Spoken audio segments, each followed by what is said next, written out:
The Great Wall of China, one of the wonders of the ancient world and a symbol, even today, of the isolation of the most populous nation on earth. Built over 2,000 years ago to keep out the Mongol horsemen of Genghis Khan. Nearly 2,000 miles long and up to 32 feet thick, the wall is by far the largest man-made structure on Earth. In fact, it's the only thing man has ever built which is visible from space. It was built 2,000 years ago to keep out the Mongol hordes to the north. Nowadays, it's merely a tourist site, but for Chinese tourists only.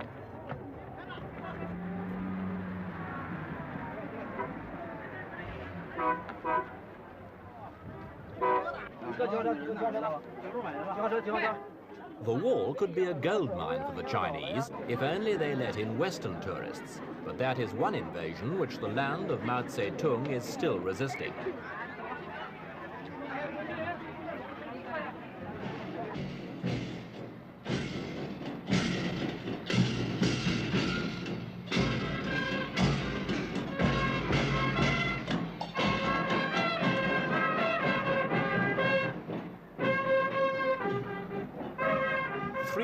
After the upheavals of the Cultural Revolution, Communist China is still a land in transition.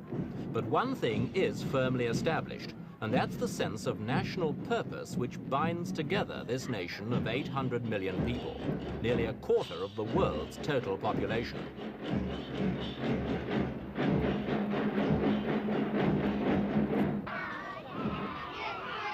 The improved relations between Peking and Washington and President Nixon's visit to China have done something to modify Chinese mistrust of the West. Even so, foreign camera crews are rarely admitted. Those who are, as we were recently, get tantalizing glimpses of Maoism at work.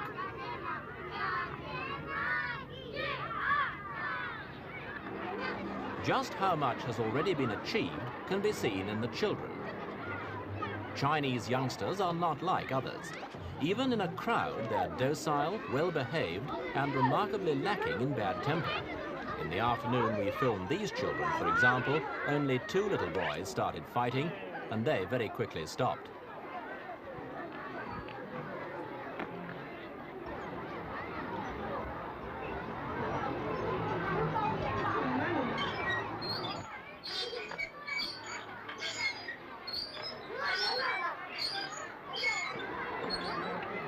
It's the ambition of every Chinese to come to Peking at least once in his life and visit the Tiananmen, the Square of Heavenly Peace.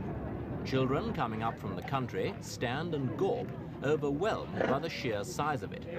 But for their parents, it's a place of pilgrimage, to be preserved forever in a family photograph.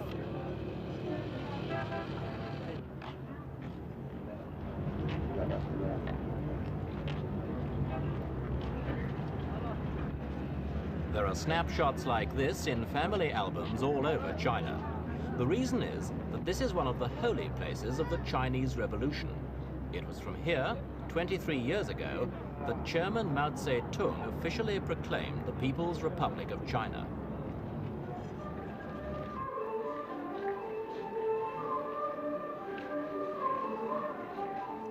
On the other side of the square lies the old imperial quarters, the so-called Forbidden City.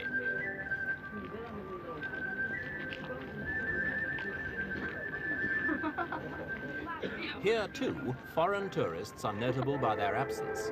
But the Chinese are here in numbers, 20 to 30,000 a day throughout the summer, and as many as 100,000 on Sundays, which is the only day off most Chinese workers have.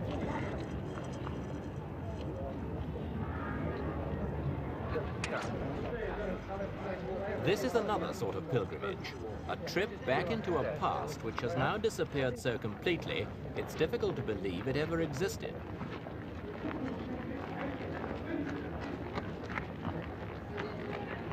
But though the age of imperial splendor has vanished, China does have a present-day emperor.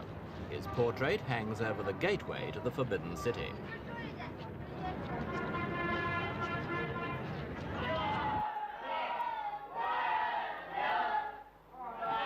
These children are deaf and dumb, or rather they were until the revolution got to work on them.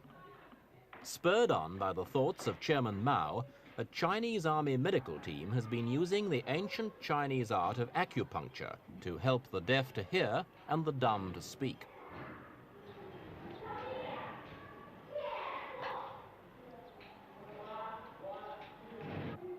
The technique involves inserting fine, sterile needles in any one of 40 places around the ears and throat. It looks as if it ought to be painful, but it isn't, as the needle goes straight into a carefully mapped bunch of nerves.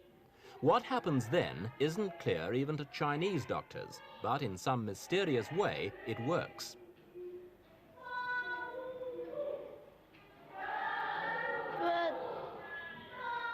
The team has been working at this school in Peking since 1968. Children normally receive one treatment a day over a 10-day period. Results vary. Of the first intake of children, one boy was completely cured, and more than a dozen did well enough to go on to other schools. But less progress was made on the second intake.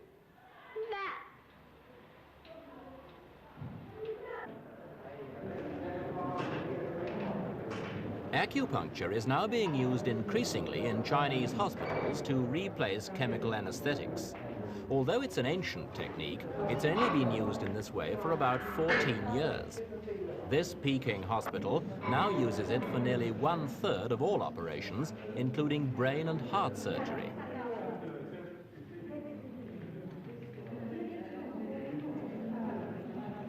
The patient here is a woman suffering from an ovarian cyst. She's anesthetized by having 6 needles inserted into her forehead and nose.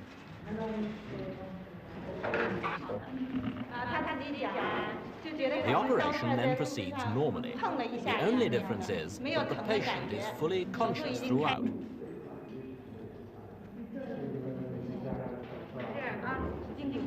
One of the technique's advantages is that the patient can cooperate with the surgeons. In this case, she helped by pushing the cyst out. Now the cyst is almost out. The needles, meanwhile, are vibrated electrically. They used to be turned by hand.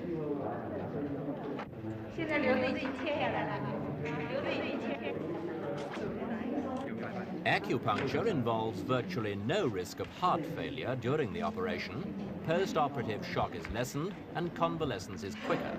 So it's not surprising that Western doctors are now taking a keen interest in it.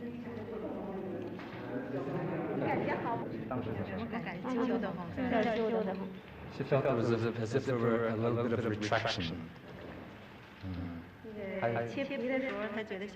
This operation took 35 minutes, and at the end of it, the patient could laugh and chatter with the surgeon. During the incision, she felt as if something has brushed against her skin.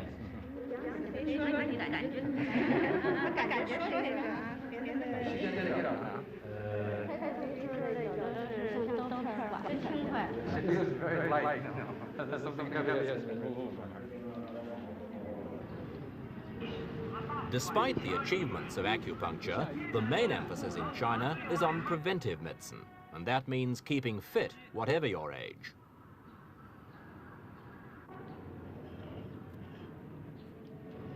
Physical fitness is a cult. It has to be. It's recommended by Chairman Mao. These old men in a park in Shanghai are only a fraction of the vast army of Chinese who get up early to do their exercises every morning.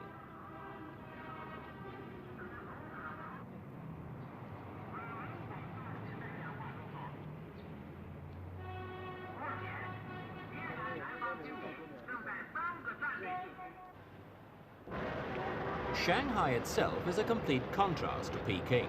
This is one of the great ports of the world, the gateway through which most of China's trade with the outside world still passes.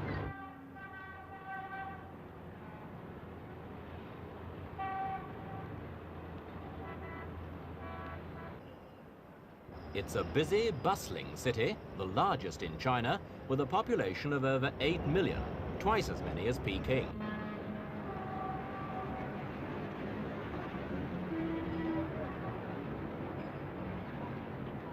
Shanghai's soaring skyline still bears witness to the Western influences which once dominated the city's commercial life.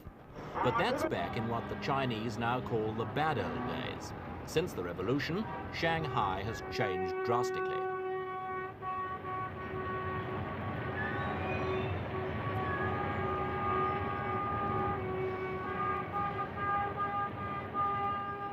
The appalling din of Shanghai's traffic is misleading. There are, in fact, far fewer vehicles on the streets than in the 1930s. There are virtually no private cars, and those who don't take a bus travel by bicycle.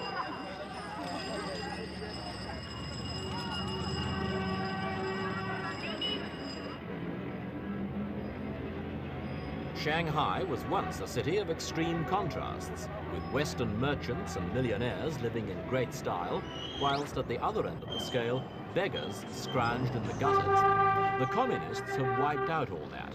There's no inflation in China, and prices have stayed virtually the same since 1949.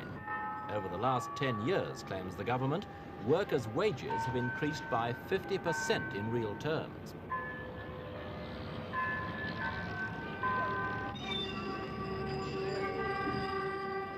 It's not just the beggars who've disappeared off the streets. So too have the unemployed and the prostitutes. Shanghai today is modelled on the Maoist pattern, sober, hard-working and moral. In the new China, the emphasis on work and duty to the state means there's little time for private life. Sex before marriage is frowned on by the party.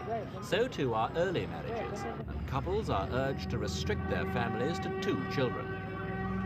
It's all part of the incredible Maoist revolution which has transformed Chinese life. A revolution celebrated in one of Shanghai's few diversions, the state-run theatre.